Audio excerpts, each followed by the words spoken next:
आप में बैठे परमात्मा को सत सत नमन। उपनिषद एक परिचय। उपनिषद वेदों का ज्ञान कांड है, वेदों का शीर्ष भाग है, वेदों की मनीषा है, वेदों का अंत में निकला निष्कर्ष भाग है। इस आध्यात्म विद्या या इस आध्यात्म विज्ञान ने सनातन धर्म दर्शन का युगों तक सिंचन किया है।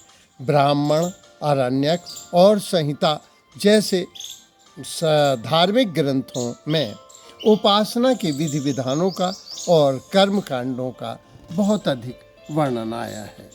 इन विधि विधानों से, इन कर्म कांडों से ऊबकर कुछ मनीषियों ने, कुछ ऋषियों ने, कुछ मुनियों ने, कुछ सिद्धों ने आप्त वचन कहे और उपनिषदों का जन्म हुआ।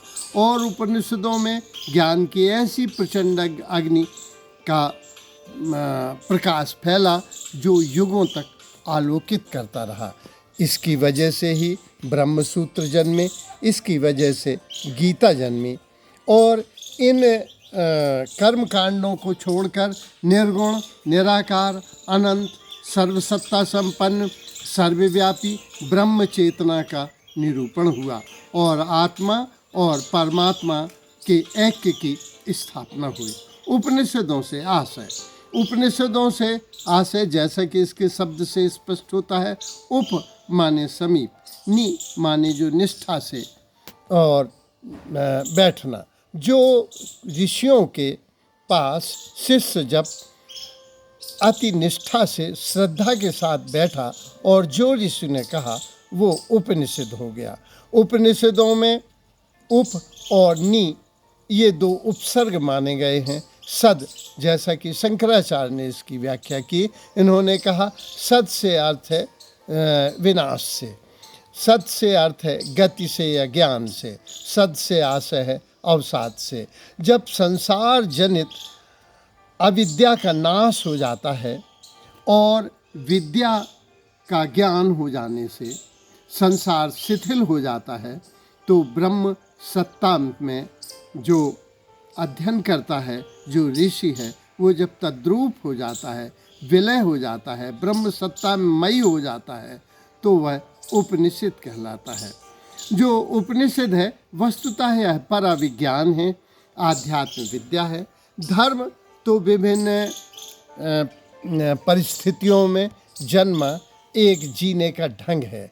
जो रेगिस्तानी क्षेत्रों में जन्मे उनमें एक अलग धर्म था, जो ठंडे क्षेत्रों में जन्मे उनमें एक अलग धर्म था, जो गर्म आर्द्र इलाकों में आए उनमें एक अलग। ये धर्म तो भौगोलिक परिस्थितियों के अनुरूप जन्म लेता है। लेकिन जो आध्यात्म विद्या है, आध्यात्म शास्त्र है या पराविज्ञान है, ये तो आत्मा और परमात्मा को आलोकित करता है। इन दोनों की सत्ता को निरूपित करते हुए एकत्व की भावना में जोड़ता है। जो उपनिषद है वो वेदों के अंत होने से इसे वेदांत कहा जाता है और इसीलिए इसे वेद का शीर्ष कहा जाता है। जो अगर हम रचना काल के संदर्भ में देखें तो निस्संदेह इसमें जो बातें आई हैं वो सनातन सत्य की बातें आई हैं, इसलिए इसे रचना काल में बांधने का औचित्य नहीं बैठता। फिर भी इतिहासकार संवहन नहीं वहन कर पाते, इसलिए वेदों के बाद इनकी रचना हुई है, क्योंकि सारे वेदों से ही उपनिषद निकले हैं। जैसे ऋग्वेद से कौशिकी उपनिषद जन्मा और जो शुक्ल यजुर्वेद से ईशावास्य उपनिषद का जन्म हुआ और कठोपनिषद यजुर्वेद से जन्म हुआ और अथर्ववेद से मांडूक और मुंडको उपनिषद का जन्म हुआ। उसी तरह से सामवेद से छांदोग्य उपनिषद का जन्म हुआ। इसलिए सारे उपनिषद बाद में आए हैं, इसलिए ये निश्चित है कि इनकी रचना वेदों के बाद हुई है। और वैज्ञानिक ये मानते हैं कि सिंधु घाटी की सभ्यता के बाद इन उपनिषदों का जन्म हुआ है। रचना काल विवादास्पद है, क्योंकि पहले उपनिषद और अल्लाह उपनिषद में दोनों में तो बहुत अंतर है, इसलिए रचना काल इसका महत्वपूर्ण नहीं है, क्योंकि सनातन सत्य की चर्चा आई है। सांख्य जो संख्या की दृष्टि से देखें तो मांडूक्य सबसे छोटा उपनिषद है और बृहदारण्यक उपनिषद सबसे बड़ा है। वैसे तो इनकी संख्या 1100 के करीब कही गई है, लेकिन मुक्तो उपनिषद में इनकी संख्या 110 आई है। लेकिन शंकराचार्य ने 10 प्रमुख उपनिषदों का वर्णन किया है। केन, कठोपनिषद, मुंडक, मांडुक्य, ईशावास्य, तैत्तिरीय, ऐतरेय, बृहदारण्य, प्रश्न, छांदोग्य और श्वेताश्व आदि उपनिषदों का वर्णन हुआ है। इस तरह से हम कह सकते हैं कि उपनिषद तो बहुत हैं, लेकिन शंकराचार्य ने इन 10 उपनिषदों का वर्णन और व्याख्या बहुत अच्छी की है। उपनिषदों का प्रतिपाद्य विषय ब्रह्म वेद भवति, यानी ब्रह्म ज्ञान या तत्व ज्ञान हो जाने से वह ब्रह्म सत्ता में तद्रूप हो जाता है।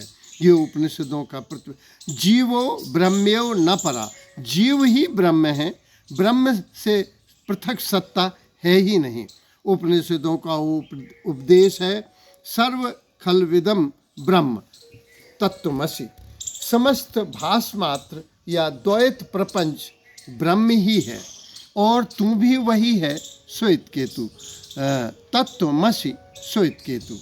फिर ये वेदों का इसमें आया है उपनिषदों में, न तस्या प्राणा उत्क्रमणि ब्रह्म्यो सन ब्रह्मोति। बृहदारण्योपनिषद में आया है कि जीव और ब्रह्म एक की पराकाष्ठा ही उपनिषद का प्रतिपाद्य विषय है। कर्मकांड रहित निर्गुण निराकार ब्रह्म की उपासना उपनिषदों का प्रतिपाद्य विषय है। ज्ञान निष्ठा द्वारा भी उस ब्रह्म सहोदर आनंद को लिया जा सकता है, ब्रह्म की प्राप्ति हो सकती है, उसके तद्रूप हुआ जा सकता है या ब्रह्म सत्ता में विलय हुआ जा सकता है ज्ञान निष्ठा के द्वारा। तो इसीलिए उपनिषद जो हैं वो गीत हैं उस परमात्मा के। ये उस पुष्प का वर्णन किया है जो जिस पुष्प की सुगंध सारे उपनिषदों में उसी की सुगंध फैली हुई है। उपनिषदों का लक्ष्य है कि जीव जगत भ्रम से व्यक्ति निवृत्त हो और अपने वास्तविक स्वरूप को, अद्वितीय अखंड स्वरूप को पहचाने और अपने स्वरूप में प्रतिष्ठित होकर शाश्वत शांति और आनंद को प्राप्त करे। दूसरा, इस परम पुरुषार्थ की प्राप्ति के लिए उपनिषद ज्ञान निष्ठा द्वारा इसे मानते हैं। उपनिषदों का कहना है रीते ज्ञानांत मुक्ति, कि ज्ञान के अंत में मुक्ति होती है। गीता भी कहती है कि विद्या वही जो मुक्त करे। इसमें ज्ञान में उपनिषदों की श्रेष्ठता इस संदर्भ में विशेष है कि यह वेदांत का अंतिम भाग है और वेदों का निष्कर्ष है। दूसरा, संहिता, ब्राह्मण और अरण्य ग्रंथों में जो कर्मकांड बहुत अधिक फैला था, जो अवन्नति काल था, उससे ऊब कर इन्होंने निराकार निर्गुण ब्रह्म की उपासना के इनका प्रतिपाद्य विषय केवल प्रतिपाद्य विषय ज्ञान है, ब्रह्म है और ब्रह्म सब कुछ है, ऐसा माना है। उपनिषदों में जो आया है कि जो वर्णन आया है, इसीलिए उपनिषद बहुत गौरवमयी है और श्रेष्ठ है। उपनिषद न होते तो गीता का जन्म न होता, उपनिषद न होते तो दर्शनों का जन्म नहीं होता, उपनिषद नहीं होते तो ब्रह्मसूत्र का जन्म नहीं होता। उपनिषद वह विद्या प्रदान करती है जो मुक्ति देती है। इसलिए उपनिषद का अध्ययन और अध्यापन मोक्ष कारक है। अंत में ये कहा जा सकता है कि अनर्थों का मूलभूत संसार या द्वैत भाव से निवृत्ति होती है और वह आत्म तत्व को प्राप्त होकर सभी जीवों में आत्मवत व्यवहार करता है। यही इसी मोक्ष देता है और यही इसको परम शांति देता है। तो उपनिषदों का अभिप्राय सब लोग समझ सके, इसीलिए कदाचित पुराणों का जन्म हुआ है, गीता का जन्म हुआ है, रामायण और मानस का जन्म हुआ है। उपनिषद वेदों का सार हैं। उपनिषद इसीलिए श्रेष्ठ हैं। उपनिषदों को संक्षेप में एक स्वर में उपनिषद कहते हैं कि सब देहों में स्थित आत्मा की एकता का प्रतिपादन करने को उपनिषद तैयार हैं। ईशोवास उपनिषद में आया है कि सब भूतों में एक ही आत्मा है, अतः आत्मवत व्यवहार करने की शिक्षा उपनिषद देते हैं। केनो उपनिषद में आया है कि जो वाणी का विषय नहीं है, जो ये कहन सुनन की ना है, ये कहने और सुनने की बात नहीं है। जब ज्ञान आचरण में बदल गया है, उन ऋषियों ने, उन सिद्धों ने, उन अरहंतों ने, उन आचार्यों ने, उन महर्षियों के गीत हैं उपनिषद। इसीलिए उन्होंने कहा है कि कठोपनिषद में आया है जो सबका नियंत्रण करता है, सब प्राणियों की अंतरात्मा है, जो अपने को ही नाना रूपों में व्यक्त करता है। फिर से दोहरा दूं, ये उस तत्व का, उस चेतना का, उस ऊर्जा का, उस का जन्म है, उसका वर्णन है, जो अपने को ही नाना रूपों में व्यक्त किया है। उस ब्रह्म की चर्चा उपनिषद में आई है। इसलिए निष्कर्ष में कहते हैं, ज्ञाने ज्ञाते द्वैतम न विद्यते, अर्थात आत्म तत्व हो जाने पर द्वैत नहीं रहता। उसके लिए सारा संसार, सारे पशु पक्षी, पेड़ पौधे, सभी में वो एक ही आत्मा को देखता है और उससे आत्मवत व्यवहार करता है। उपनिषदों की शिक्षाएं सनातन हैं, आज भी चल रही हैं। सत्य बोलो, धर्म पर चलो, सत्यमेव जयते, सत्य की ही विजय होती है। मातृदेवो भव, पितृदेवो भव और अतिथि देवो भव, आचार्य देवो भव। दान को बड़ा महत्व दिया है कि श्रद्धा से दें, अश्रद्धा से दें, लज्जा से दें, भय से दें, विवेक से दें। तो उपनिषदों की शिक्षाएं बड़ी महत्वपूर्ण हैं और आज भी उन्हीं शिक्षाओं पर सनातन धर्म दर्शन चल रहा है। इसमें जो आया है, कर्म वह है जो बंधनकारी ना हो, क्योंकि जन्म का मूल कारण कर्म ही है और कर्म का मूल कारण राग है, और राग के साथ, राग एक पक्षी नहीं है, द्वेष उसके साथ आ जाता है, भय उसके साथ आ जाता है। इसलिए द्वैत भाव का जन्म होता है और द्वैत भाव ही अज्ञान है, मिथ्या ज्ञान है और यही संसार है। उपनिषद इस मिथ्या ज्ञान को समाप्त करते हैं। विद्या वह है जो मुक्त करे, गीता ने भी उसको। धर्म वह है जो यहलोक और परलोक में कल्याण और शांति दाता, जो कर्म है वही ही धर्म है। जिस कर्म के अभ्युदय से यहलोक और परलोक में कल्याण और मोक्ष की प्राप्ति होती है, वह धर्म है, वही सिद्धि है और वही धर्म है। महर्षि कणाद ने भी इसको इन्हीं शब्दों का उपयोग करके धर्म को परिभाषित किया था।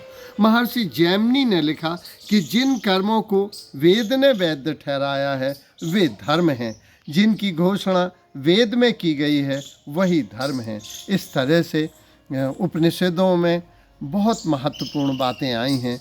उपनिषद कदाचित हिंदू धर्म दर्शन के सर्वश्रेष्ठ ग्रंथ हैं और उपनिषदों का यह धर्म अगर आए तो कर्म कांड की समाप्ति संभव है, क्योंकि आज का युग कर्म कांड में उलझ गया है, जो पंडितों पुरोहितों के लिए बड़ा फायदेमंद है।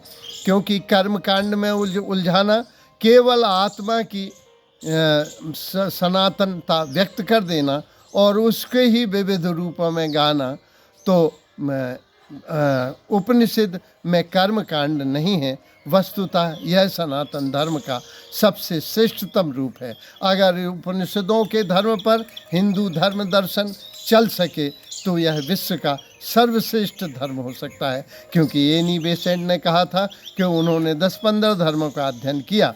हिंदू धर्म दर्शन विश्व का श्रेष्ठ धर्म दर्शन है, लेकिन कर्म कांड निकाल दिए जाएं, उपनिषद कर्म कांड रहित हैं, वे ज्ञान की उपासना में रत हैं। ज्ञान निष्ठा से उस परम ब्रह्म को पाया जा सकता है और ब्रह्म स्वयं हुआ जा सकता है। तत्त्वमसि सोइत केतु, ब्रह्म कोई बाहरी सत्ता नहीं है, वो तुम में विराजी है। तुम जब अपने असली रूप को प्राप्त करते हो तो तुम ही ब्रह्म हो जाते हो। तत्त्वमसि सोइत केतु। धन्यवाद।